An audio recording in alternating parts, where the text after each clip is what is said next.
Bueno, les damos la bienvenida a todas, todos y todos los que están aquí presentes. Desde la Comisión de Género y Diversidad estamos muy contentos de podernos dar este espacio y este debate, porque fundamentalmente creemos necesario que a fin de poder desarticular estos patrones culturales, sociales y simbólicos en los cuales se anclajan las masculinidades hegemónicas, ¿no? A fin de construir una sociedad más igualitaria, bueno, nos debe interpelar, nos implica poder revisar determinadas prácticas, y esa interpelación y ese repensarlo entendemos que es fundamental hacerlo abordando las masculinidades, implicando a los varones también, y el repensarlo, ¿no?, como parte también de ese proceso social. Por eso celebramos instancias como estas, en las cuales, bueno, hoy comenzamos abriendo esta serie de debates que esperamos que sean muchos más, y lo hacemos junto a bueno, Ignacio Rodríguez, Luciana Valarela y Lía Martín, que vienen trabajando ya cada uno desde sus lugares, que bueno, ahora Dayana los va a presentar, pero en el trabajo con varones y con masculinidades, y el trabajo con varones que ejercen o han ejercido violencia. Por eso, como primera instancia de debate, nos pareció interesante comenzar a hacerlo desde ese lugar, desde espacios que ya trabajan con varones que, vuelvo a decir, han ejercido o ejercen violencia, como primer dispositivo disparador, ¿no?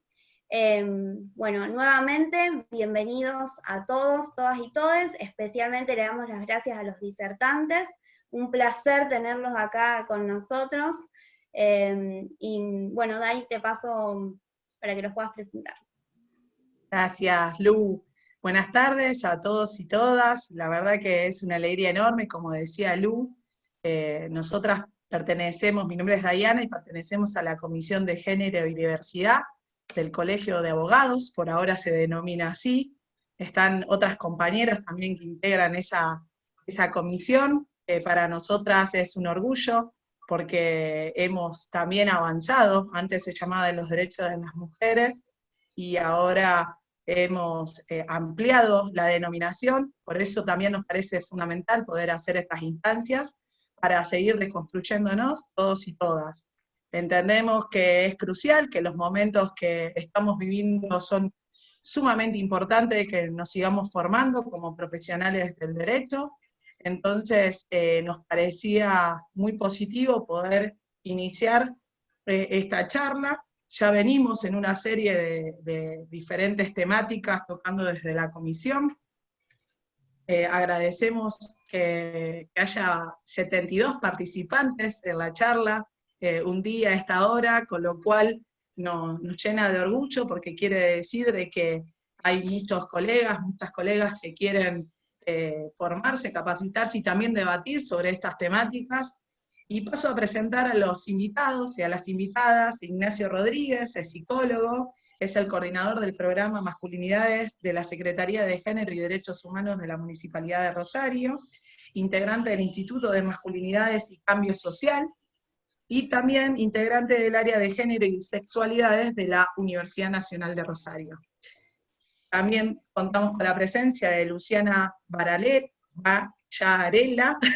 siempre se me queda trabado tu apellido, Lu.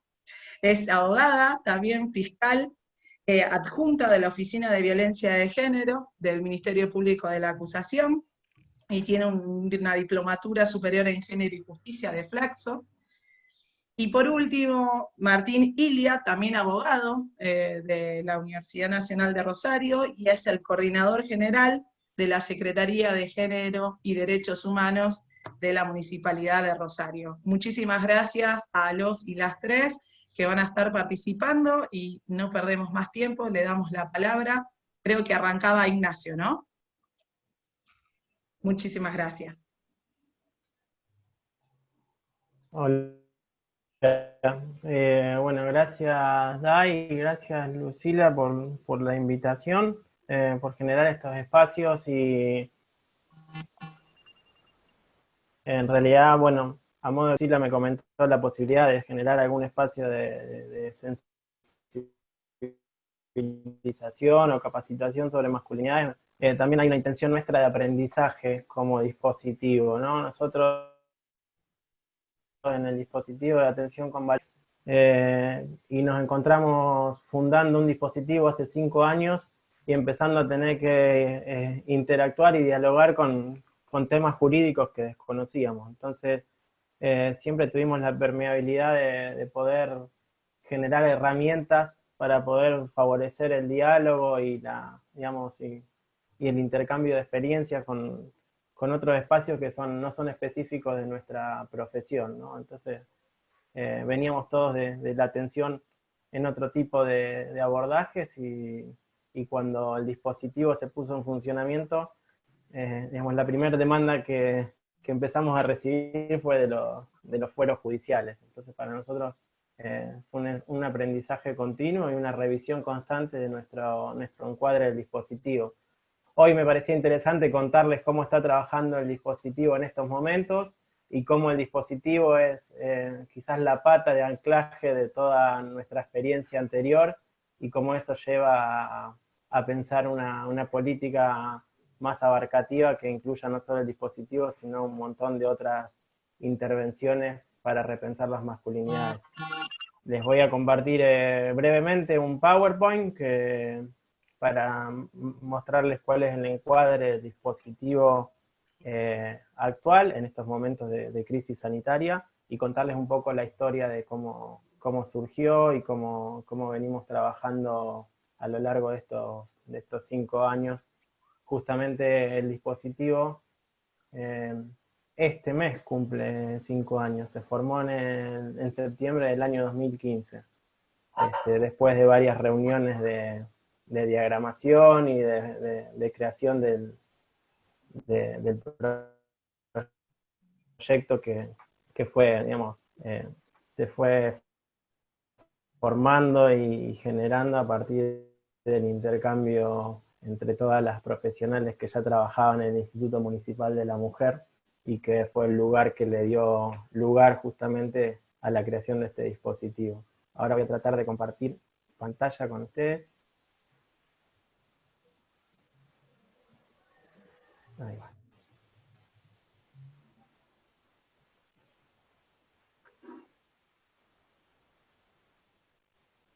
Bueno, la están viendo, supongo, ¿no? Alguien que me haga la señal de que la están viendo. Sí, sí, sí. Sí, Nachi, sí. Ah, perfecto. Bueno, joya. Está acompañado, vamos. Listo.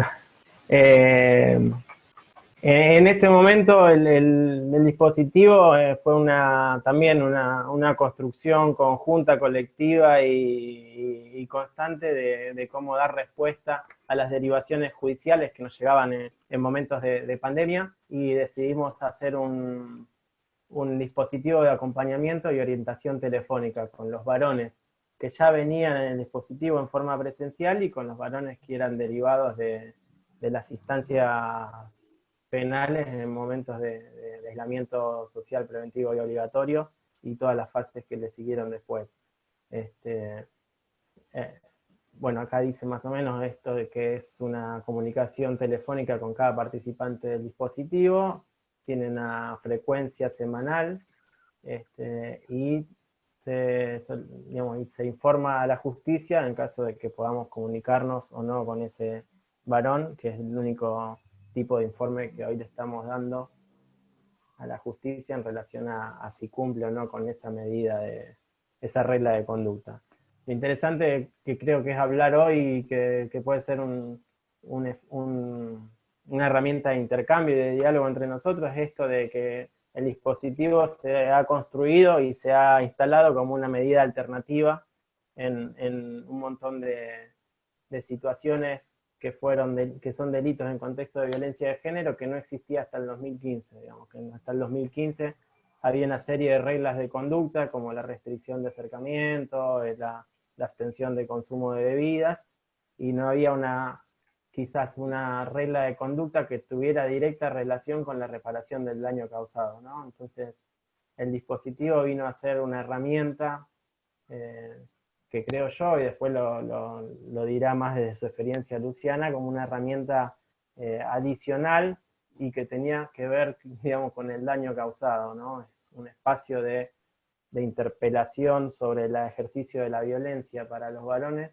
Es un espacio que no existía y que por eso nos generó al principio del dispositivo recibir una demanda que parecía que estaba ahí latente, pero que no tenía forma de respuesta hasta la creación de este dispositivo.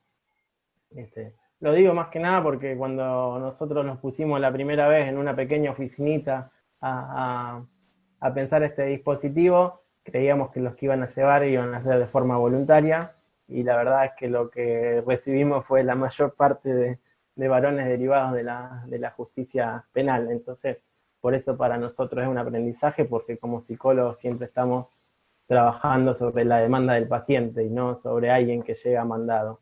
Y todo eso para nosotros es un desafío de cómo desarticular ese mandato y convertirlo en un pedido singular y personal de cada uno de los varones que vienen al dispositivo. Estoy tratando de pasar la diapositiva. Ahí está. Bueno, los criterios de admisión son varones que pueden presentarse con una orden judicial que tenga una causa vinculada a la violencia de género, o que sea una causa con el agravante que ha sido realizada en un contexto de violencia de género. Le pedimos que manden su acta de audiencia a través de, bueno, en este momento a través de un mensaje de WhatsApp o por correo electrónico. Generalmente cuando era presencial la traían a la primera entrevista que le dábamos por teléfono. Y siempre aclaramos en todas las instancias, no solo con los usuarios del dispositivo, sino con todas las instancias judiciales con las que trabajamos, que más allá de que sean enviados por la justicia, digamos, el tratamiento es voluntario, y el usuario que asiste tiene que expresar su voluntad de querer asistir al dispositivo, y que no debe ser tomado como una imposición, porque en realidad termina siendo contraproducente a los efectos terapéuticos que quisiéramos lograr nosotros con varones que se tienen que interpelar una violencia que ha sido naturalizada no solo en sus vidas, sino a través de incluso de generaciones, ¿no? De padre a hijo, de grupo de pares, etc.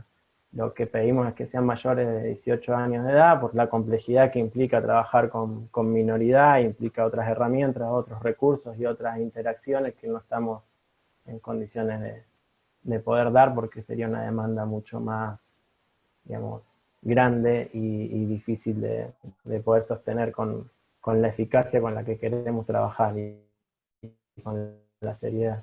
Que sean, bueno, residentes en la ciudad de Rosario y que se encuentren en libertad. Esto lo aclaramos porque muchas veces jueces nos han preguntado si podíamos ir a hacer nuestros talleres o nuestros espacios grupales a la cárcel, y le hemos dicho que no, pero bueno, siempre estuvo esa inquietud o esa demanda también dando vuelta en los fueros judiciales, de si podíamos llevar el dispositivo a un lugar en contextos de encierro, sobre todo.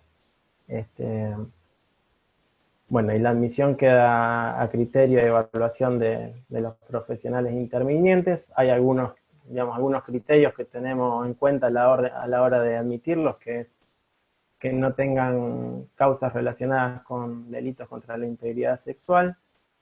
Acá no aclaré, pero bueno, tampoco trabajamos con personas que hayan cometido femicidio. Tenemos un criterio de admisión que es la suspensión de juicio de prueba, que ese lo tenemos en revisión, porque queremos darle lugar a esa herramienta judicial para poder admitir a los varones que lleguen con una suspensión de juicio de prueba, y que el plazo fijado para la asistencia al dispositivo no sea inferior a 6 meses. Esto lo aclaramos porque a veces muchos abogadas, abogados, abogades o fiscales emiten algún acta de audiencia que implica asistir al dispositivo durante 3 meses. Pensando que es un curso, bueno, porque a veces el no informar debidamente cómo es nuestro encuadre hace que genere confusiones y lo manden a un curso de capacitación en masculinidades o un taller educativo para tener herramientas para deconstruir su violencia, etcétera, etcétera, y lo mandan por 3 meses. Entonces en esos casos no los admitimos y le avisamos a quien haya solicitado la demanda que el mínimo de asistencia al dispositivo es de 6 meses. Por un criterio ético profesional de que creemos que no hay posibilidad de hacer un trabajo subjetivo de profundización y reflexión sobre la problemática que sea en 2 o 3 talleres o en 2 o 3 meses. Digamos, la construcción de la masculinidad, los mandatos y el ejercicio de la violencia a veces a lo largo de toda la vida, y no es posible generar un cambio en 3 meses. Entonces ponemos el plazo mínimo 6 meses, y el encuadre que estamos haciendo en el dispositivo ahora es que tenga una duración de 1 año, más allá de que las reglas de conducta deban ser cumplidas por más años según la resolución judicial. Pero el encuadre del dispositivo es de 1 año de tratamiento como máximo y como mínimo 6 meses. Bueno, y tenga uso o posesión de armas al momento de la admisión, tampoco es un criterio que podamos admitir en el dispositivo. Bueno, esto más o menos dice lo mismo, de que la continuación o finalización del proceso es una decisión que se toma no solo según la voluntad del usuario, sino el criterio profesional actuante en ese sentido, y quizás lo aclaramos mucho por esto, ¿no? Porque a veces no hay una, ¿cómo decir?, puerta giratoria, que un varón le damos por finalizado su paso al dispositivo porque no había voluntad, porque tenía otra problemática que no se podía abordar solamente pensando en el ejercicio de la violencia, sino tenía algún otro, puede ser un trastorno psiquiátrico, puede ser un consumo abusivo de sustancias, pueden ser un montón de factores por los cuales no decidimos continuar con el dispositivo, y vuelven a tener una audiencia y lo vuelven a enviar al dispositivo. Entonces, por eso a veces insistimos en algunas cuestiones con respecto a la voluntariedad del usuario y a la disposición y criterio de los profesionales de si es un usuario con el que se puede trabajar y repensar la violencia o no. Y lo último que ponemos, y que esto es lo que estamos generando los debates necesarios, es el programa de atención que no debe ser utilizado para evitar sanciones legales, ¿no? Y en eso es el aprendizaje que estamos teniendo hoy en día con respecto a la jurisprudencia, ¿no? Porque nunca quisimos que el dispositivo sea un mecanismo de evasión de las responsabilidades que le corresponde asumir a alguien que comete un delito en contexto de violencia de género, y que sea una medida alternativa que no implique la responsabilización frente a la ley.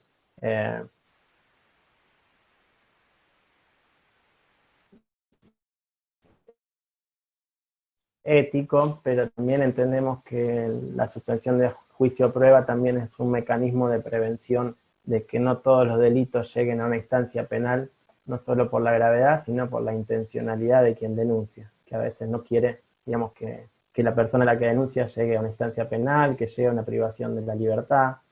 Entonces, eso creo que fue estas semanas los que nos habilitó algunos espacios de diálogo con Fiscalía para revisar nuestros criterios y para entender el proceso y la complejidad de la violencia de género, digamos, teniendo en cuenta todas las aristas, ya sea quien defiende, quien denuncia, el denunciado, las decisiones de los jueces y las instancias donde se llega con una denuncia por violencia de género.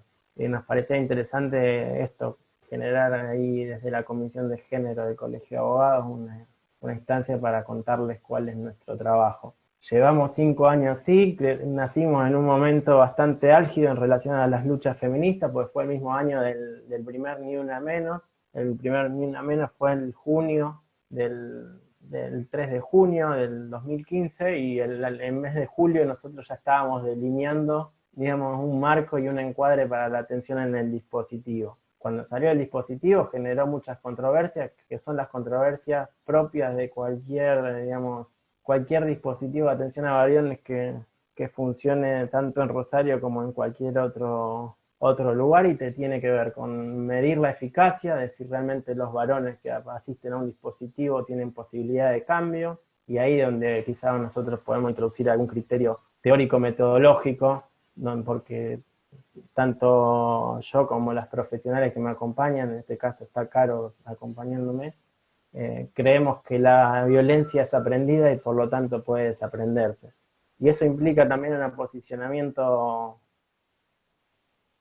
ético con respecto a la violencia de la masculinidad, ¿no? Que no hay nada que venga dado biológicamente hablando, genéticamente hablando, sobre todo los mandatos de masculinidad, el hacerse hombre o el hacerse varón, y el ejercicio de la violencia. Son, digamos, factores que están determinados, múltiplemente determinados, pero sobre todo por la cultura, la sociedad y la crianza. Y desde ese lugar nos paramos para creer que hay posibilidad de cambio en los varones que ejercen algún tipo de violencia, y que a veces la violencia es la única respuesta que han logrado aprender en su vida para resolver los conflictos, ¿no?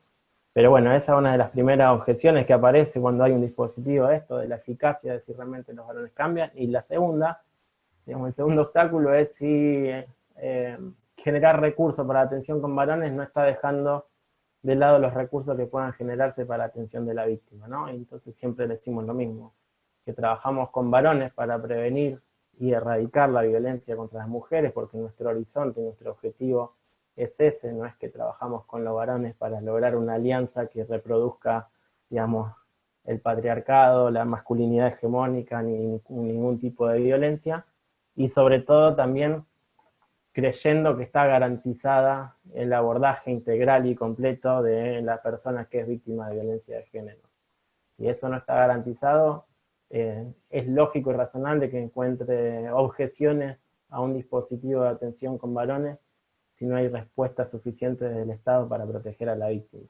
Pero bueno, cuando creemos que no es así, también creemos que es necesario, desde una mirada integral, incluir a los varones en la problemática, interpelarlos y creer que de esta problemática se sale todos juntos, ¿no? Bueno, creo que hablé bastante.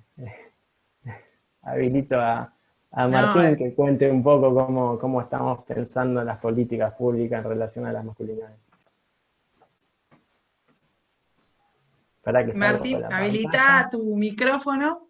Yo solamente decirles que vamos a habilitar a las preguntas después que terminen los disertantes y las disertantes, como para tener un hilo conductor de toda la charla y después van replicando. ¿Les parece? Hacemos así, Martín, todo tuyo. Perfecto. Bueno, antes que nada, agradecer y decirle buenas tardes a todos, en particular a la Comisión de Género y Diversidad del Colegio de Abogados, también a las autoridades que están presentes y a todo el resto de las personas que están participando de esta reunión, en donde tratamos de pensar violencias machistas y modalidades de abordaje de las violencias machistas. Yo pensaba recién cuando hablaba Ignacio en su alocución en relación al derrotero del dispositivo de atención a varones que ejercen violencia, o de trabajo con varones que ejercen violencia, también a la modalidad en la que, en el marco de la cual se instituyó el programa, que también hay que destacarlo, y fue a partir de una receptividad que tuvo en su momento el Instituto de la Mujer en la gestión anterior, y en relación a un proyecto que presentó Ignacio. Creo que eso es un dato a destacar, porque es muy importante el aporte que tiene que hacer siempre la sociedad civil, y cuando hay profesionales que tienen este tipo de preocupaciones y acercan una propuesta, y esa propuesta se puede transformar en una línea estratégica en el desarrollo de un dispositivo, me parece que es una cuestión a destacar y muy valiosa. Y también me surgían determinadas preguntas vinculadas a determinadas conversaciones sociales que permanentemente y necesariamente estamos dando a partir de los feminismos y la lucha de las mujeres y la comunidad LGTBIQ+, y que nos interpelan a todos, y que tiene que ver con la posibilidad de habilitar distintas líneas estratégicas de política pública que tiendan a generar una interpelación sobre la masculinidad hegemónica en diferentes sentidos. En particular, cuando nosotros comenzamos la gestión desde la Secretaría de Género y Derechos Humanos en el mes de diciembre del año pasado, contábamos con el dispositivo de atención a varones que ejercen violencia, contábamos con esa experiencia, con esa capacidad instalada en el marco de lo que hoy es lo que era el Instituto de la Mujer. Pudimos, en el marco de la adaptación lógica que tuvimos que hacer, en el marco del desarrollo de la gestión y en el contexto de pandemia, tuvimos que atender las violencias de género, que obviamente el contexto de pandemia, entre otras cosas, lo que hace es recrudecer el ámbito en el cual esas violencias se expresan con mayor facilidad, y en el marco de el dispositivo de atención a varones que ejercen violencia, y acá está la compañera Caro también, se pudieron seguir brindando las atenciones con una modalidad telefónica, pero con el seguimiento de los casos de los varones que estaban siendo usuarios por parte del servicio. Yo creo que nosotros desde la Secretaría tenemos una vocación muy clara que tiene que ver con generar una comunicación, una deliberación, una construcción de sentido, una producción de conocimiento y la construcción de consensos de manera honesta, y dar la posibilidad a la sociedad civil en todas sus instancias y manifestaciones, y a las diferentes instituciones, como para que tomemos riesgos, para que construyamos acuerdos, para que puedan avanzar las políticas públicas y erradicar la violencia de género, luchar contra las violencias de género, interpelar los estereotipos de masculinidad, a partir de los cuales fuimos subjetivados de algún modo. Yo creo que la experiencia del dispositivo de trabajo con varones que ejercen violencia es una experiencia que tiene un recorrido que ha generado un producto muy bueno en general, que yo encuentro muy importante en ese trayecto, las articulaciones que se han podido ir generando en las diferentes instituciones, en particular con una de las disertantes, que es Luciana, que también ha apostado mucho y ha defendido mucho esta herramienta. Entiendo que los feminismos, y en realidad quienes nos sentimos interpelados, aún desde nuestra posición de privilegio, cis heteropatriarcal, que formamos parte, que nos asumimos machistas y formamos parte de los feminismos, nos cuesta mucho por ahí poder utilizar un lenguaje que sea sentipensante, en donde podamos poner en juego cuestiones importantes que tienen que ver con nuestras personas, con nuestra afectividad. Hablo desde un lugar institucional que es el de ser un varón privilegiado en todo esto, y me parece que la idea nuestra central de la Secretaría en materia del abordaje de las masculinidades es una tarea, una línea de estrategia de política pública que tenemos que potenciar. ¿Qué es potenciar? Es potenciar, por un lado, el dispositivo de atención a varones que ejercen violencia, pero por otra parte, generar un programa de masculinidades. Hoy lo que tenemos en funcionamiento es un programa de masculinidades que va a coordinar Ignacio, pero que no es una acción que llevemos a cabo, si bien específicamente tomamos el compromiso y tenemos la responsabilidad de impulsarla desde la Municipalidad de Rosario, sabemos que formamos parte de una serie de acciones que no son otra cosa que la participación activa de diferentes instituciones y de la sociedad civil. Tenemos apoyaturas muy importantes para llevar adelante y desplegar una serie de políticas que puedan generar una interpelación de esas masculinidades hegemónicas y que puedan hacer florecer una ética de la humanidad en la construcción y la consolidación de nuevos paradigmas. Uno quiere utilizar el término nuevas masculinidades porque por ahí esta forma de denominar está puesta en tela de juicio, pero sí líneas de acción estratégicas que tiendan a la sensibilización y que estén destinadas a generar interpelaciones sobre las masculinidades. Creo que esa es nuestro mayor desafío. Actualmente en el marco, les comento, en el marco de lo que tiene que ver con la implementación del programa Ley Micaela, estamos generando contenidos vinculados a interpelar a la masculinidad hegemónica, generando contenidos que den lugar a una interpelación en relación a la construcción de la masculinidad, eso en relación al personal municipal. Estamos diagramando también talleres de sensibilización en conjunto con la Dirección de Juventudes, para que ese segmento joven tenga la posibilidad de tener talleres con perspectiva de género que aborden las masculinidades, y creo que es en conjunto, como lo repetía, donde tenemos que poner el énfasis en los acuerdos que podamos llegar a establecer, como para generar instancias que puedan multiplicar espacios de trabajo con varones que ejercen violencia, multiplicar espacios de sensibilización hacia las masculinidades, y creo que en ese camino es importante las alianzas que podamos consolidar entre las diferentes organizaciones intermedias, y en particular con esta Comisión de Género y Diversidad y con el Colegio de Abogados. Es mucho lo que tenemos que charlar en relación al programa de atención a varones en particular. Es un proceso, digamos, que han iniciado los compañeros que están en un permanente repensarse e interactuar para buscar las modalidades de abordaje.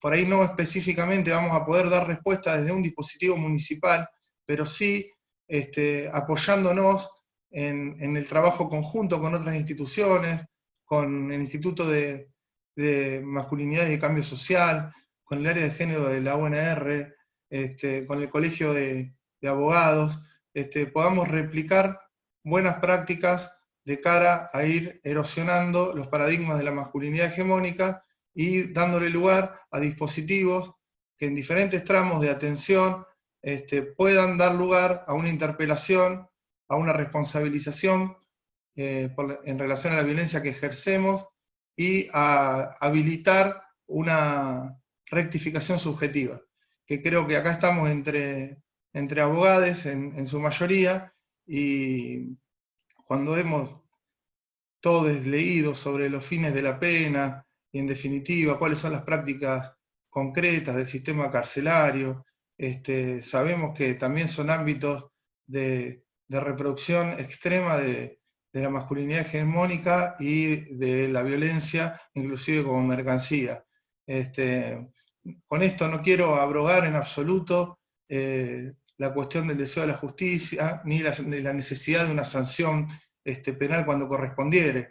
Lo que digo es que también tenemos que hacernos cargo de generar instancias que puedan realmente transformar e interpelar a la masculinidad hegemónica. Ese es nuestro desafío desde la Secretaría de Género y Derechos Humanos, y bueno, estamos abiertos a los intercambios que puedan surgir y a los consensos que podamos obtener de cara a ponernos a trabajar en esto que nos desafía.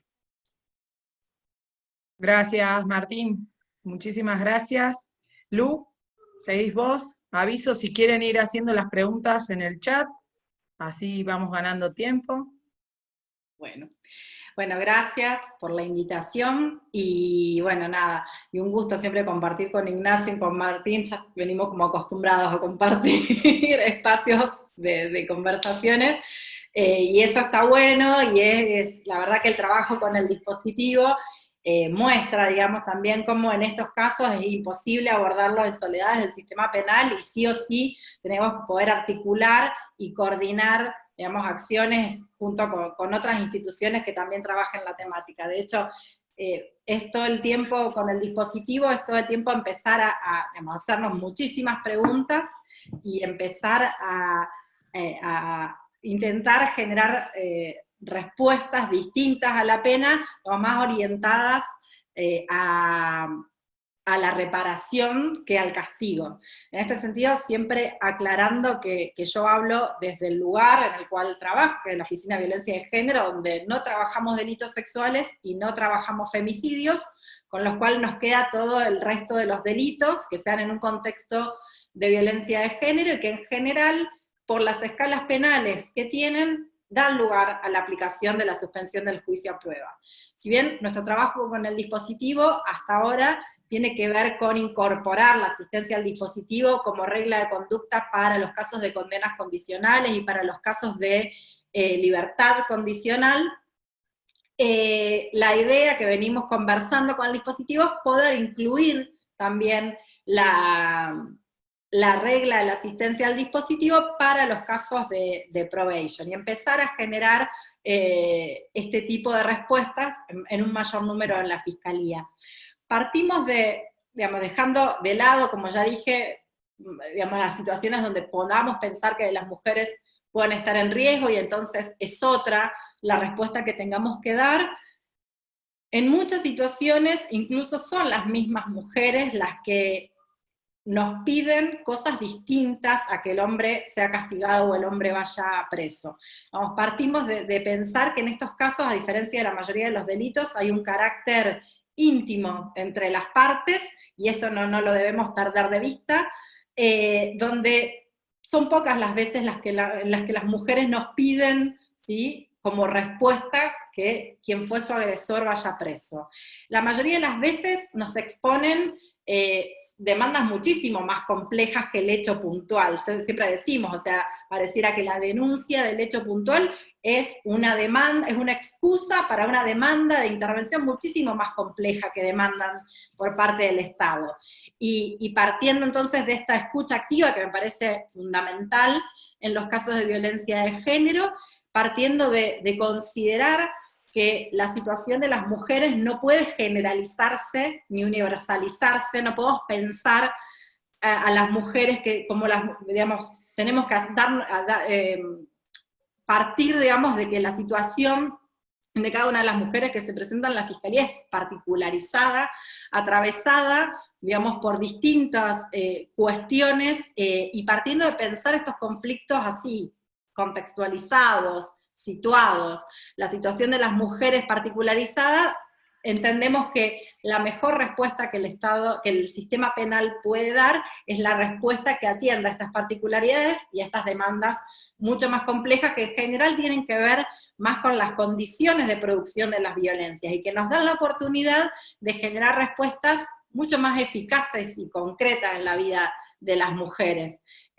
Partimos de eso, y en esto pensar, incorporar la asistencia al dispositivo a hombres violentos es lo que nos permite pensar en una regla de conducta que tenga un sentido, que en realidad tenga una posibilidad transformadora de la vida, en este caso del hombre, y que sí o sí va a repercutir, por este carácter íntimo del cual yo hablaba que tienen estos casos, va a repercutir en la vida de la mujer y también del grupo familiar. Entonces, partiendo de pensar que esto es un sistema penal feminista con perspectiva de género, aquel que parte de una escucha activa y de considerar la situación particular de las mujeres, es que empezamos a pensar también esto de generar respuestas diversas al castigo, y en esto incluir al dispositivo.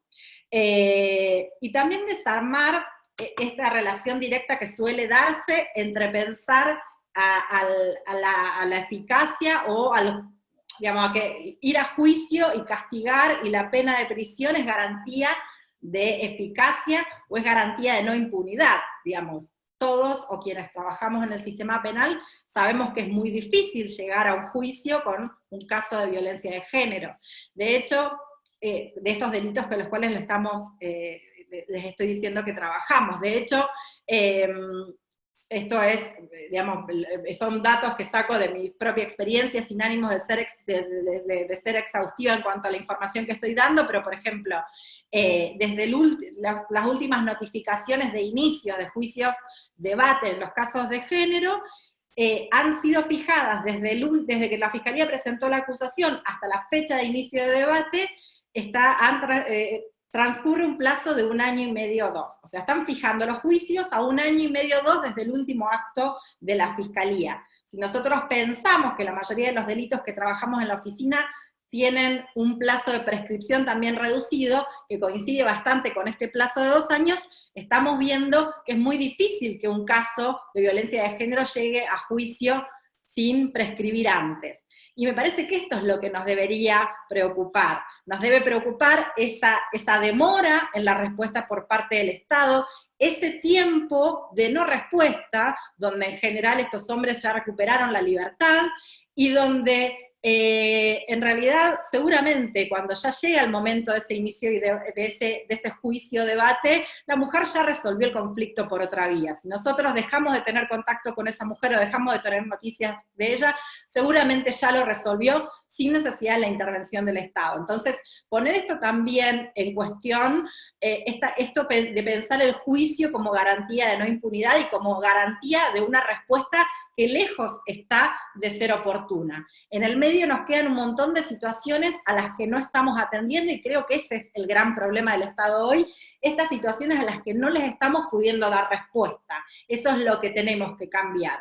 Y en esto de poder generar otras respuestas distintas al castigo, respuestas más enfocadas a la reparación, a buscar una transformación real, con el compromiso de la Fiscalía, obviamente, de controlar esas reglas de conducta y de incluir a la mujer en esta decisión y generar una participación activa a la mujer también para pensar estas reglas, digamos. Es ella la que está en mejores condiciones para decirnos cuáles pueden ser las reglas de conducta que podemos generar en determinados casos. Entonces, es esta participación activa que incluso es de la que hablan las recomendaciones internacionales, solamente por citar y para no aburrir, la recomendación de la número 33 y 35 de la CEDAW. Estas dos recomendaciones hacen referencia a otorgarle participación a la mujer en las decisiones que puedan modificar su vida, a reconocer la autonomía de la mujer en esta toma de decisiones. Me parece que es importante tener en cuenta estas recomendaciones entonces, y en esto pensar en un derecho penal que parta de esta escucha, y a partir de esa escucha y de ese compromiso con la escucha de la mujer, empezar a pensar respuestas que dejen de ser formales y que busquen tener un efecto concreto. En la vida, como ya dije, estoy segura que la posibilidad de transformación, digamos, en la vida del hombre, en estos casos, sí o sí trae también como respuesta modificaciones en la vida del grupo familiar en general. Es por eso que insistimos tanto con incorporar la regla del dispositivo para poder hacer una probation, porque nos parece que es la que la va a dotar de mayor sentido, la que va a hacer que realmente esto tenga un efecto real. Bueno, esto era, no quiero llevarles más tiempo, no sé si después a lo mejor quieran hacer algunas preguntas. Gracias, Luciana. Sí, ahí en el chat hay varias preguntas. Justo le decía a Lu por privado que teníamos un montón. Antes que nada, bueno, no lo dijimos al inicio, lo dijo Diana por el chat, darle también el agradecimiento a Verónica, la vicepresidenta del colegio, y a Eva también, secretaria del colegio. Bueno, también está Mario Romano, digo, gran parte del directorio que está también participando de esta actividad, y que, bueno, tiene que ver también con justamente el compromiso, no solo de la comisión, sino que el compromiso de la comisión se enmarca también en el compromiso de todo el colegio. Así que, bueno, gracias por estar presente, y ahora sí abrimos la pregunta, pero me parecía que no podía faltar ese agradecimiento y, bueno, ese compromiso también, que lo creemos sumamente necesario. Así Seguro. que sí, ahora si quieren. Ahí yo les diría, bueno, ya se fueron haciendo preguntas por el chat, vayan poniendo por el chat, así es más ordenado, porque por suerte somos muchos, muchas, así que hay una pregunta acá que hace Tomás, que dice, ¿cómo generan que sea voluntario cuando se origina en una orden judicial el dispositivo? Esa es una de las preguntas. Después preguntaban, ¿el dispositivo de atención pertenece al ámbito público? Otra colega le dijo que sí, que es del municipio. Digo, tiro algunas preguntas para después, ¿solo la justicia penal deriva o tiene casos también de la justicia de familia? ¿No? Después hay otra pregunta que más abajo decía, bueno, sí, ¿cuáles son los fundamentos para los criterios de admisión al dispositivo, fundamentalmente? Digo, esas son algunas de las preguntas, y si quieren después vamos haciendo más para no seguir.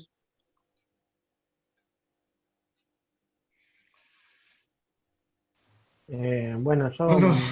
también hago quizá, Martín, no sé si querías hablar. Sí, sí, pero no sabía bien qué decir, así que arrancá.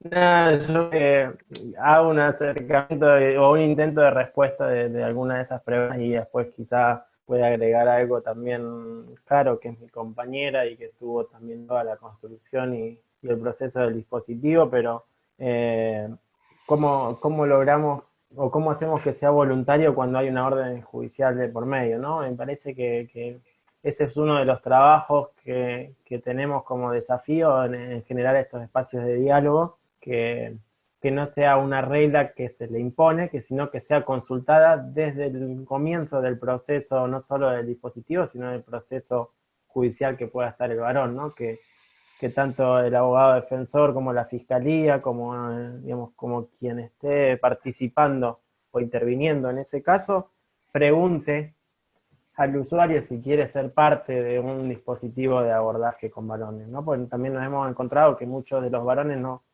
dicen, bueno, acá dice que tengo que venir al dispositivo, pero no sé de qué se trata, yo no quiero porque me coincide con los horarios laborales, y está vivido como una obligatoriedad, y me parece que desarmar esa obligatoriedad tiene que ver también con dejar en claro cuál es nuestro encuadre, que más allá de que lleguen obligados, no necesariamente van a permanecer obligados, que son dos cosas Perdón, totalmente Nachi, ¿puedo diferentes. agregar algo? Sí, sí, claro. Bueno, hola, buenas tardes a todos, ¿cómo les va? Yo soy Caro, una de las psicólogas integrantes del equipo que forma parte del dispositivo en atención a varones. Yo voy a hablar un poco desde mi experiencia, desde mi hacer como psicóloga dentro de este trabajo. La verdad, primero decirles que me da mucha alegría y mucha felicidad poder encontrar tanta gente interesada en la temática, en el trabajo con masculinidades, ya que como decía mi compañero Ignacio, cuando arrancamos nos encontramos con muchas resistencias, sobre todo en esto de que muchas personas sentían que le estábamos dando recursos a los varones que ejercían violencia y no a las mujeres, y nos llevó todo un tiempo poder explicar que en realidad los recursos eran para las mujeres, ya que como decía Luciana, que nosotros podamos hoy brindar un espacio a los varones es para ayudarles a que las mujeres puedan resolver la problemática de violencia que tienen con ellos. Y respondiendo un poco y completando un poco la pregunta que arrancó Ignacio recién, cómo generar una demanda, cuando nosotros arrancamos con este trabajo y nos miramos a la cara, lo primero que nos preguntamos es, ¿qué hacemos? ¿Qué hacemos con un varón adentro de un consultorio, entre comillas, de un espacio que ejercía violencia de género? Y nos vinieron dos respuestas enseguida a la cabeza, y la primera respuesta que nos vino fue no castigarlos,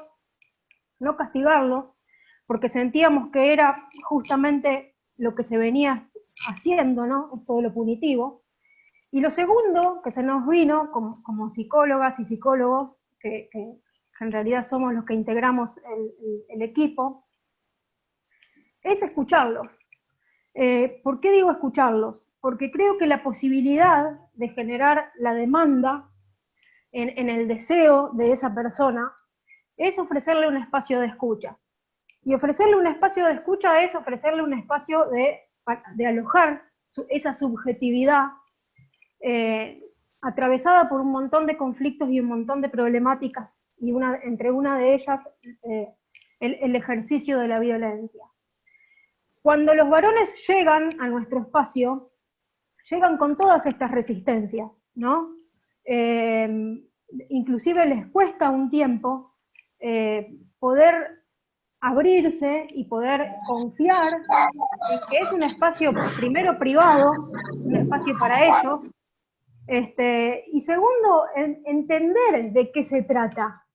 ¿Y por qué digo entender de qué se trata? Porque el 99% de los varones que llegan a nuestro dispositivo nunca han pasado por una experiencia terapéutica, vamos a ponerle esa palabra.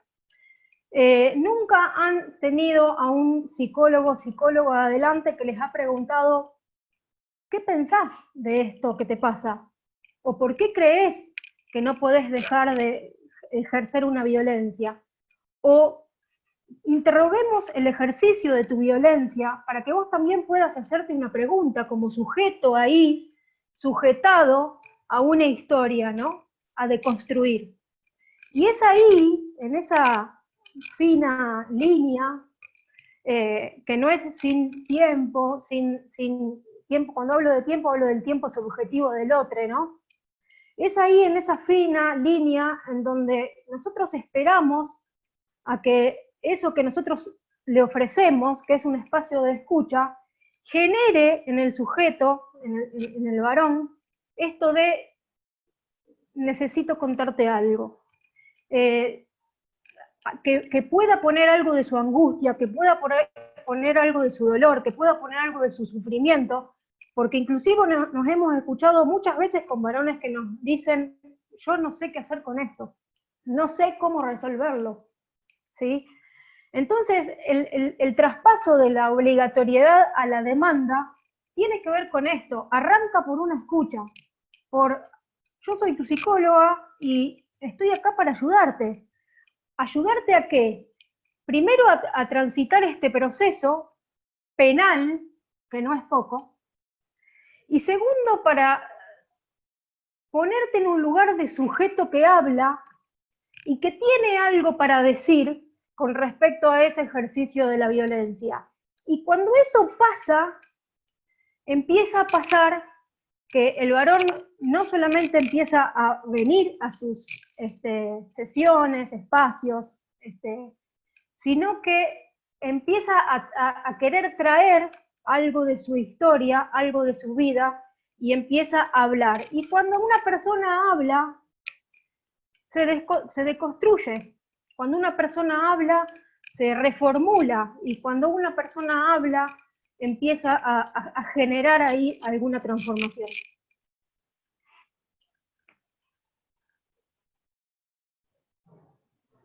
Bien, gracias. Retornaba. Claro. Quería, Martín, sí. Sí, quería recuperar una cosa. Me parece muy importante el aporte de Caro desde la experiencia y de lo que acontece en definitiva en el marco en un ámbito clínico, podemos decir, Caro, también, de abordaje. Yo quiero destacar dos cuestiones. Una que planteaba Luciana, que me hace volver al Zoom anterior, porque yo en un momento le planteaba la cuestión de que de la pretensión punitiva y de todo lo que se deposita en el acceso a la justicia y en definitiva en relación a la pretensión punitiva.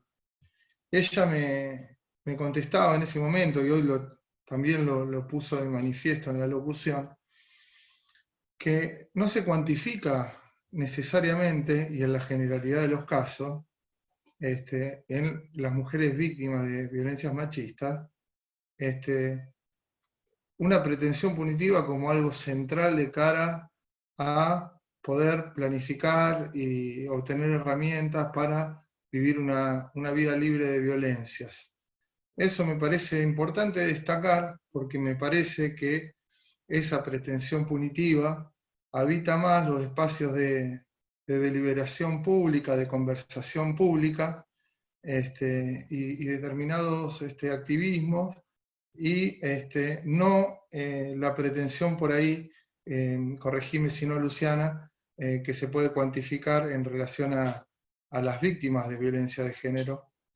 Y esto es una cuestión que no es menor, porque esto que planteaba Luciana en relación a una escucha activa, y en relación a que la persona humana, en definitiva, el enfoque de derechos humanos, hacer lugar a que la mujer pueda hablar, que la víctima, que la persona pueda hablar y formar parte de la solución y de las determinaciones que se van a tomar estatalmente en relación a su vida, esto es muy importante, y es muy importante que también procesemos estas discusiones y que pongamos de relieve que el enfoque tiene que ser siempre un enfoque de género, un enfoque de derechos humanos, y partir de la singularidad para ir trazando estrategias y que en el diseño de esa estrategia participen las personas. Y por otra parte, destacar el hecho de que el dispositivo de atención a varones que ejercen violencia, en general, actúa respecto de un segmento poblacional que no tiene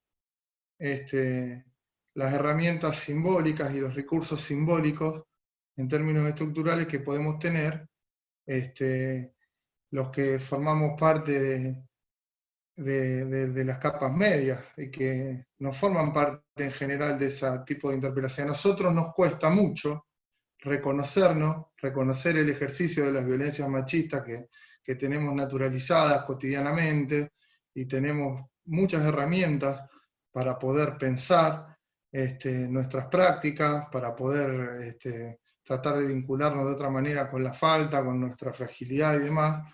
Pensemos el segmento de población de varones con los que trabaja el dispositivo también, lo que implica habilitar una instancia e instalar una pregunta y darle lugar a una persona para que tenga un ámbito en el marco del cual poder decir y poder ser escuchado respecto de algo que en toda la conversación social está negado, y que tiene que ver con, ¿por qué digo que está negado? Porque yo no encuentro ámbitos de conversación hacia adentro, digo, de la masculinidad cis heteropatriarcal en la que habito. Siguen predominando en mis ámbitos de socialización, y yo también los hago. O sea, tenemos el chiste, el freno, de alguna manera la expulsión de una interpelación. Yo siempre digo que lo que tenemos que hacer es estar tranquilos con las interpelaciones que nos va generando el avance del movimiento feminista y de los feminismos, porque, digamos, como se suele decir, nos ponen el espejo de la historia, y es necesario que podamos construir una rectificación subjetiva. Ahora digo, esta habilitación, que tiene que ver también con una pregunta, y aquí termino, estas preguntas de si se reciben casos, por ejemplo, porque han llegado casos del derecho de la justicia de familia, de los tribunales de familia, o si es importante trabajarlo en justicia penal juvenil. Yo creo que hay que generar una multiplicación de este tipo de instancias, que yo creo que coordinadamente entre los diferentes estamentos y los diferentes niveles, y los diferentes poderes del Estado tenemos, y la sociedad civil, sin lugar a dudas, tenemos que pensar la manera de multiplicar este tipo de instancias para generar una transformación social que no va a poder ser resuelta desde un dispositivo, pero que creo que es una experiencia que nos marca un camino diferente y claro de cara a tratar de resolver, o por lo menos generar una herramienta de cara a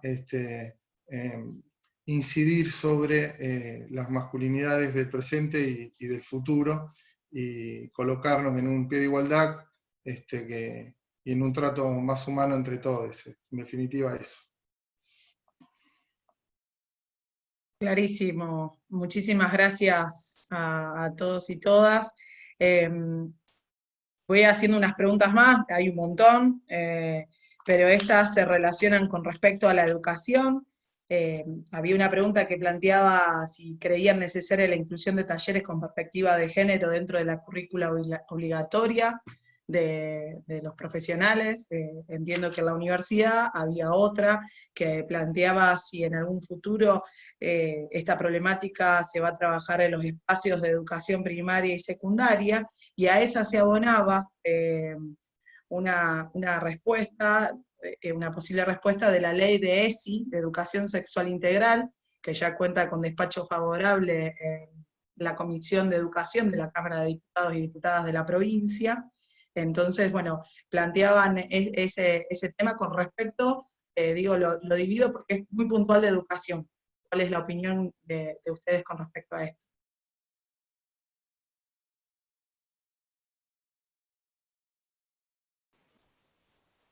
Perdón, sí, en mi caso no es dejar aclarado que es solo una opinión, ¿no? Pero, digamos, me parece que, digamos, que encarar la problemática desde lo más, digamos, desde la infancia o desde espacios de educación, que son una posibilidad también de alojar de otra manera y empezar a interpelar ahí, porque una educación sexual integral también no solo se trabaja sobre un alumno, sino también sobre todo un entramado familiar, me parece fundamental, y qué aportes se pueden hacer desde cómo pensar las masculinidades, también me parece que un espacio a construir y delinear que es necesario, ¿no? Pero siempre teniendo en cuenta que esto es una opinión y que quizás no tenemos el saber o la experiencia de haber trabajado, haber generado talleres de sensibilización con alumnos ni con menores. Por ahí también escribía alguien Tania creo que era, que ya me había contactado a mí, que también tenía muchos menores con causas penales en relación a la violencia de género y que no tenía, digamos, herramientas para la derivación. Pero me parece que empezar a instalar la temática y que eso funcione como una especie de red que se vaya replicando y que no sea solamente el dispositivo un espacio de derivación, sino un espacio de capacitación y de generar los recursos profesionales y la capacidad instalada para que cualquiera lo pueda hacer desde su territorio de trabajo o su lugar de trabajo, ¿no? Que pueda tener la perspectiva de género, que entienda cómo se construyen los mandatos de la masculinidad y que también se interpele a nivel personal cómo estos mandatos lo atraviesan a uno en determinadas situaciones. Agrego algo que me gustó de lo que dijo Caro y que también vi las repercusiones de lo que dijo, ¿no? Hay dos mandatos de la masculinidad hegemónica que se instalan, digamos, que se desarman en la primera entrevista con un espacio de atención, que es hablar de lo que se siente, digamos, y no llevar el mandato de la autosuficiencia, ¿no? Porque es un espacio donde tenés que hablar de lo que te pasa, y no es un espacio que esté favorecido ni fomentado entre varones. Entre varones no se habla de lo que se siente porque hay que mostrarse frente al otro varón como potente y autosuficiente, ¿no? Y esos son algunos mandatos de la masculinidad que solo se desarman preguntándole a un varón cómo se siente, ¿no? Una pequeña intervención que genera, digamos, un corrimiento de los lugares tradicionales de la masculinidad. Pero bueno, no quiero agregar más nada que eso. Perfecto. No, quería agregar algo, bueno, también a lo que había dicho Caro, que lo importante esto de poder revisar, digamos, de reformular, digamos, la propia conducta de los hombres, pues nos pasan las audiencias, incluso en las audiencias imputativas, donde les estamos informando cuál es el hecho, que siempre la respuesta es intentar de alguna manera justificar por qué han hecho esto, y además siempre es el no reconocerse, digamos, el no reconocerse como autores de algo que ha sido negativo para la mujer, y esto tiene que ver con haber naturalizado esta forma de violencia como algo que pareciera que es propio de los hombres en relación a algunas actitudes de las mujeres. Entonces, esto que decía Carolina, de poder, de que el hombre tenga este espacio para reformular su propia, para reformularse a sí mismo, para hacerse preguntas sobre esto, es lo que, en realidad es lo que es súper interesante y es lo que pensamos, y cuando pensamos en una respuesta del sistema penal que en definitiva sirva para algo, que sirva para que este hombre pueda cambiar algo y no volver a reiterar estas conductas violentas hacia esa mujer y hacia otras, que es lo que pasa si no generamos este tipo de propuestas.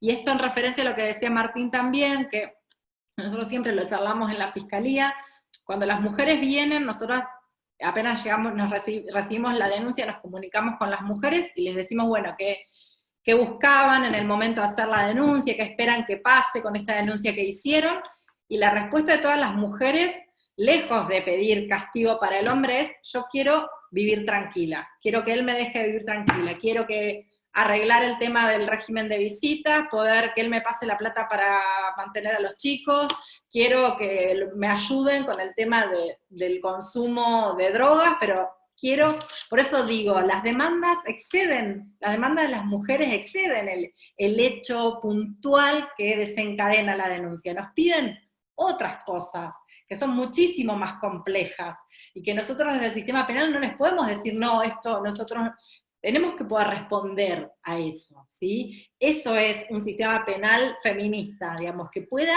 responder a todas estas demandas de las mujeres, y en eso, inevitablemente, generar estas articulaciones y coordinaciones. Una súper importante es con los chicos del dispositivo, pero bueno, ahora también a partir de la articulación con ellos empezamos a generar también, por ejemplo, con el dispositivo de la estación, que es de consumo de problemáticas, que también es otro aporte súper importante, porque el tema de los consumos y de en esas situaciones de consumo desatarse situaciones de mayor agresividad es muy común y cada vez más común. Entonces, me parece que tenemos que cambiar, porque nosotros siempre pensamos en un sistema penal centrado en el castigo, y me parece que ya tenemos sobradas muestras de que, más allá de que en algunos casos sí esa deba ser la respuesta, la necesidad sí o sí de empezar a pensar otro tipo de respuestas, tal vez más apuntadas en esto, en la reparación, en buscar este cambio, que tenga además un efecto mucho más duradero. Eso era lo que quería decir.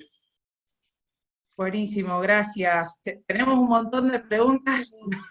Te escuchaba, interrumpo con esto, ¿no? Digo, te escuchaba Luciana, y bueno, de todo lo que venimos conversando hasta ahora, y digo, qué fundamental es que los tres poderes del Estado trabajen articuladamente, pero teniendo en miras la remoción de estos patrones culturales, ¿no? Siendo ese el objetivo primero y último a la vez. Nada, una pequeña reflexión en relación a eso, y de pensar lo que venimos sosteniendo a través de los distintos conversatorios, ¿no? De pensar a la política pública en clave transversal y siempre en articulación también con la sociedad civil. Bueno, nada, continúo para que, no sé, otras preguntas, hay un montón, tenemos un montón. Hay un montón, por eso estoy tratando de ordenar, pero coincido con lo que decís, Lu. Ahí quiero hacer una pregunta que yo lo puse en el chat. Está María Laura Pasquero, que es directora del Centro de Asistencia a la Víctima de Delito de la Defensoría del Pueblo, y ella lo que plantea, y puntualmente a Ignacio se lo decía, que se utilizaba el tercer piso, la Defensoría, y que se cuestionaba en ese momento, digamos, no el dispositivo obviamente, sino que se funcionara en el mismo edificio donde se recibía a las mujeres que sufrían violencia de género, el mismo dispositivo para los varones agresores. Entonces, ella un poco era, por lo menos habla de vos, Ignacio, yo te la tiro a pelota a vos, pero bueno, decía que le parece una herramienta muy válida para la Fiscalía y para la defensa, pero que sin Nessi en marcha es muy difícil pensar un programa en masculinidades. Bueno, igual ahora que ya estamos en confianza, sí, me lo dice a mí porque yo era el que iba a coordinar los grupos. Los grupos se hacían ahí porque fue el espacio que nos destinaron en un arreglo entre el Instituto de la Mujer y la Defensoría, pero creo que esta incomodidad que le puede haber generado a ella es la incomodidad que generaba, ¿no? El dispositivo en sí, no solo la incomodidad de ella, porque también el Instituto Municipal de la Mujer, dentro de todos los trabajadores y los trabajadores del Instituto Municipal de la Mujer, también el dispositivo generaba un montón de controversia, de miedos, de temores, de entrecruzamiento de posible víctima y victimario. Entonces siempre teníamos que ser muy ordenados en avisar en qué momento venían los varones, cuándo eran los grupos, a qué hora, siempre tratando de ser lo más abierto y posible comunicacionalmente para que esas cosas no sucedieran, pero también desmistificando de que, digamos, de que la violencia es un ejercicio constante y crónico y que el varón donde esté va a ser violento, ¿no? Es que hay determinadas circunstancias donde en las que hay que trabajar, pero que los varones que iban a asistir al Instituto Municipal de la Mujer, digamos, estaban encuadrados en un dispositivo con un montón de requerimientos y que no había riesgos, pero sí el temor era súper entendible. Y creo que esto entre bambalinas, ¿no? Pero jugábamos un poco con eso apenas empezó el dispositivo, porque íbamos de un lado al otro a ver dónde podíamos hacer el grupo. Y el chiste que circulaba entre nosotros es, bueno, que la primera intervención terapéutica ya estaba hecha porque el varón no tenía dónde golpear. Era un chiste, pero era un chiste que encarnaba cierta realidad, porque siempre estábamos circulando entre oficinas, a ver dónde lo podemos atender, a ver dónde podemos hacer el grupo. a ver dónde genera la menor molestia posible para todas las otras actividades que se desarrollan dentro del Instituto de la Mujer. Digamos, pero también es una decisión política pensar que la atención con varones tiene que ser en espacios destinados también al trabajo en políticas hacia la prevención con respecto a las mujeres. No puede ser un dispositivo de atención a varones descolgado de todas las políticas que se hacen en relación a la prevención y erradicación de la violencia de género o la violencia hacia las mujeres. Entonces, Perdón, ¿puedo agregar algo, Nacho? Sí, sí. Esto habla de lo difícil que es alojar, en lo físico y también en lo simbólico. Era a nosotros se nos hacía muy difícil que un varón derivado de la justicia, habiendo ejercido violencia de género, espere en la sala de espera del Instituto de la Mujer, donde arrancamos. Y ahí nos dimos cuenta de que realmente no tenían lugar.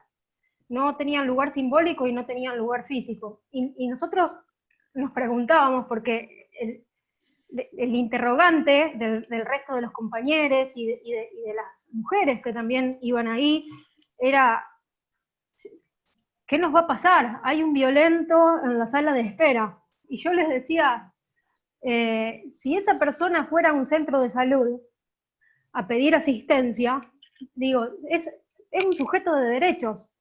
Un sujeto de derechos que va a un centro de salud a pedir asistencia, y es un sujeto de derechos que viene al dispositivo de varones a ser escuchado, ¿no? Y me parece importante esto. Vuelvo a recalcar la importancia de alojar y la dificultad de alojar. Fíjense cómo en el espacio físico se expresaba esto, ¿no? Bueno, no, me parecía que era importante decir eso.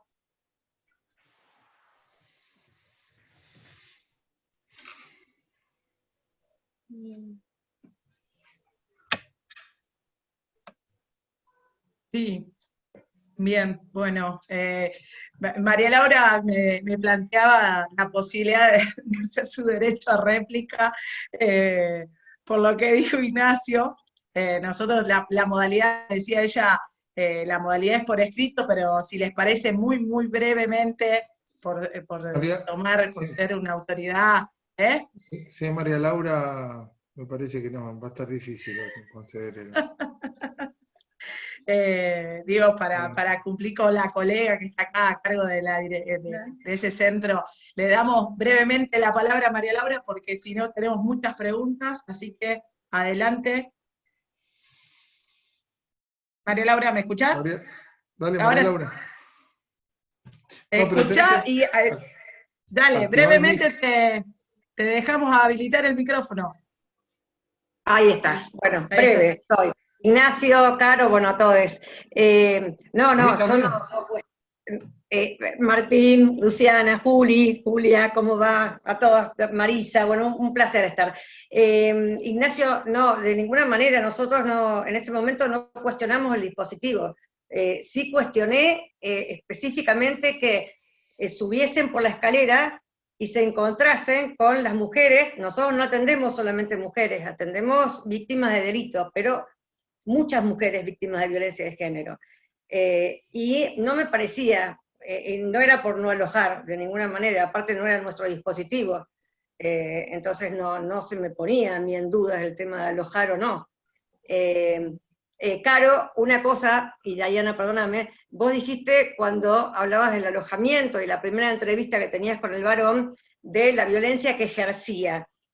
Nosotros creemos que, bueno, la violencia, a lo mejor dentro de lo que es el dispositivo penal, no el dispositivo, el proceso penal, y coincido con Luciana en que hay una exacerbación a lo que es lo penal y como más efectivo, como lo único, y realmente no es así.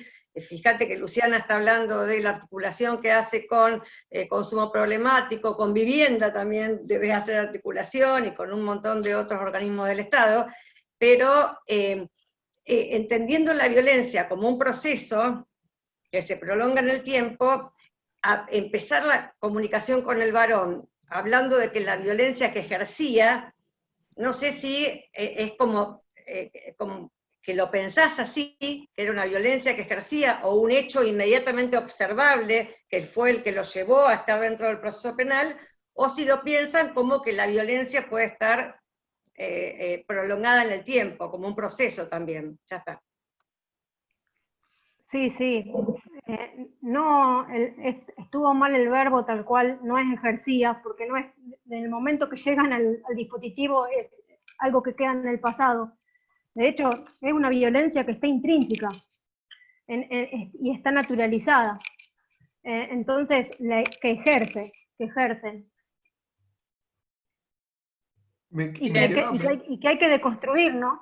Y que hay que reconocer primero para que ellos después puedan deconstruir. Me quedaba pensando en algo que me parece fundamental y que no solamente en relación a esta temática, sino a otras, me resulta necesario enunciar, y que tiene que ver con esto que yo decía en primer lugar, por ahí de manera reiterativa, que por ahí después recuperaba Luciana cuando hablaba de las articulaciones, y que tiene que ver con el enfoque de derechos humanos, y que tiene que ver también con la posibilidad que tiene que ver con el machismo en algún punto. Es decir, cuando yo desde cualquier dispositivo del Estado, de cualquier instancia estatal, no puedo dar una respuesta específica, lo que se tiende en general es a tratar de cerrar la puerta y a buscar que otro compartimento del Estado dé la respuesta, ¿no? O sea, eso que conocemos todos quienes trabajamos en el Estado y tenemos alguna responsabilidad institucional, tiene que ver con una moneda corriente por ahí. Yo digo que el camino tiene que ser inverso, es decir, yo no puedo dejar de reconocer un problema en la política pública, y no puedo fragmentar y parcelar a las personas para que vayan de oficina en oficina, tratando de que cada servicio público cumpla con su especificidad. Porque ahí estoy destrozando el enfoque de derechos humanos, estoy cayendo en la revictimización, en la violencia institucional, digo, cuestiones que tienen que ver con nuestras prácticas cotidianas, al frente de todas las instituciones, y que me parece que el camino para comenzar a transitar tiene que ver con esto de también ponernos un poco en falta desde las instituciones. Ponernos en falta y decir cuáles son los límites que tenemos para dar respuesta, y tratar de colaborativamente generar estas articulaciones, que por una palabra que muchas veces se enuncia, pero que hay que construir sentido sobre ella y disputar la manera de llevarlo adelante. Creo que es necesario que tratemos de que la respuesta no esté burocratizada, porque es muy difícil no caer en eso. Yo lo sé porque trabajamos permanentemente en situaciones y la tendencia es burocratizar la respuesta, pero cuando burocratizamos la respuesta justamente caemos por ahí en cliché o hasta en cuestiones estandarizadas que vulneran a la dignidad de la persona humana, y que en eso, en las prácticas, el enfoque de derechos humanos y la perspectiva de género es fundamental, que podamos poner en común lo que nos pasa desde cada una de las instituciones, y cuando decimos articular y tener la capacidad de ser creativos y creativas en este contexto de mucha restricción presupuestaria en todos los ámbitos del Estado, es donde más fuerte nos tenemos que hacer, abriéndonos y generando instancias que nos permitan gestionar todas las problemáticas, sobre todo en relación a las violencias de género. Me parece fundamental que hagamos este recorrido. Gracias, Martín. Lu, antes de darte la palabra, porque es para vos la siguiente pregunta, así ya echamos todos de una, porque hicieron varias menciones en el chat, pero todas apuntan a lo mismo, que es la opinión tuya con respecto a la aplicación de los principios de la justicia penal restaurativa para los delitos en contexto de violencia de género. Así que te dejo todo a vos. Tomo primero lo que decía Martín, esto de que para muchas mujeres hacer la denuncia es pedir la intervención del Estado. Esto de que no tienen tan claro que lo que quieren es que se inicie un proceso penal, digamos, sino que piden que el Estado intervenga para solucionarle todo este conflicto que están exponiendo, y del cual nosotros no podemos decir, no, esto yo me ocupo de esta partecita, como decía Martín, porque justamente eso es lo que genera la revictimización de la mujer. Entonces, esto de hacernos cargo de esta demanda así de compleja y empezar nosotros a hacer nosotros las articulaciones para dar también respuesta a esto que las mujeres piden. Yo, sin ser determinante, pero si los principios de la justicia restaurativa son los que están, digamos, enfocados a la asunción de la responsabilidad por parte del agresor, a la reparación, enfocados a buscar una reparación, y en este caso creo que la regla de conducta de incluir al dispositivo también tiene que ver con esta reparación, y justamente este cambio de conducta que, como dije, va a redundar sí o sí en la mujer, y en muchas ocasiones también puede ser que el trabajo, de hecho nosotros hemos tenido casos que el trabajo involucre también a otros actores de la comunidad distintos a las partes.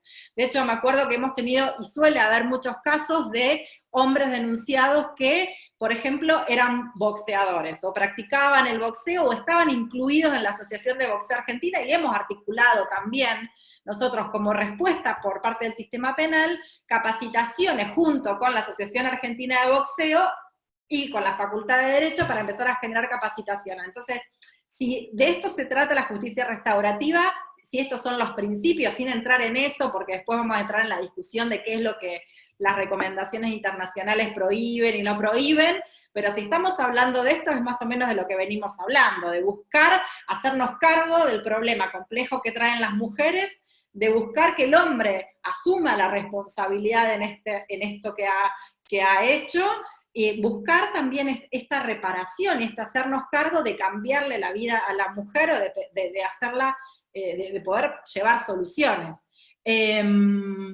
Otra cosa que decían, porque ahí en un momento decían que el miedo de esto era abandonar, digamos, la intervención del sistema penal en una pretensión punitiva. Yo desde el principio dejé a salvo esto de que nosotros trabajamos con determinados delitos, ¿sí?, que son los que habilitan la suspensión del juicio a prueba, y hay en otras situaciones donde entiendo que la respuesta tiene que ser otra, y tal vez la respuesta en esos casos sea el castigo, incluso en situaciones donde involucren este tipo de delitos con escalas penales más reducidas, pero consideremos que haya una situación de riesgo para la mujer, aunque la mujer nos pida que no intervengamos o que cesemos de nuestra intervención, tal vez nosotros tengamos que seguir adelante buscando otra respuesta.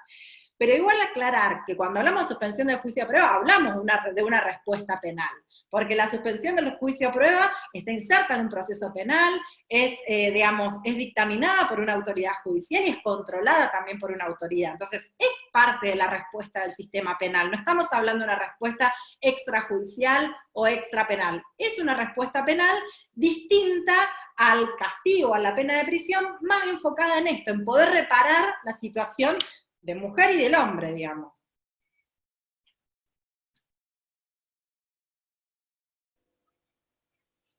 Bien. Claro. Sí, que Lu, a ver, yo digo, disculpen, está súper interesante y creo que evacuamos casi todas las preguntas. Había una colega de Uruguay que más que nada quería ver, y creo que alguien más preguntó si había alguna estadística o cómo había sido la incidencia del paso de estos varones por el dispositivo. Digo, como para ir cerrando, y si querés, Lu, te dejo a vos porque también creo que uno de nuestros disertantes se tiene que ir. Bien. Bueno, sí. No, fundamentalmente, bueno, a darle las gracias, la verdad que fue sumamente enriquecedora. Los invitamos a que sea la primera de otras instancias en las que nos demos estos debates y que sigamos profundizando, porque creo que hay tantísimo para pensar y repensar. Aprovecho a contarles que, bueno, recientemente el directorio nos aprobó un proyecto de la Comisión de Género y Diversidad para que haya una instancia obligatoria de capacitación en perspectiva de género y abordaje de las violencias al momento de la matriculación, es decir, que va a ser una instancia que se dé todos los meses, así que, bueno, contentas porque, digo, justamente hace a este compromiso como operadoras y operadores jurídicos que queremos trasladar a todo el colegio y a todos los matriculados y matriculadas que forman parte de él. queremos que sea eso, ¿no? Una invitación a sentirnos interpelados y como decimos y entendemos desde la comisión que como operadoras y operadores jurídicos tenemos una responsabilidad institucional y social especial, ¿no? En todo este proceso de sensibilización y formación. Así que bueno, nuevamente muchas gracias a los tres y a todas, todos los que están aquí presentes. Gracias, Caro, súper enriquecedor escucharte siempre. Un placer, Lu. Y bueno, nuevamente, Dai, no sé si algo más que quieras agregar. Bien. No, nada, con la excelente noticia de felicitaciones a toda la comisión que estuvimos, gracias a las autoridades del colegio por siempre apoyarnos en todo lo que hacemos, y muchísimas gracias a los y las disertantes. Y bueno, este camino es largo, pero se está construyendo, y la verdad que una alegría enorme de terminar así. Así que un aplauso para todos y todas, y hay que seguir adelante. Gracias. Bueno, Gracias por la invitación, gracias. Muy amable. Buenas tardes, noches a todos. Chao, chao. Gracias, Martín. Gracias. Gracias. Chao, chicos. Hasta luego, chicas.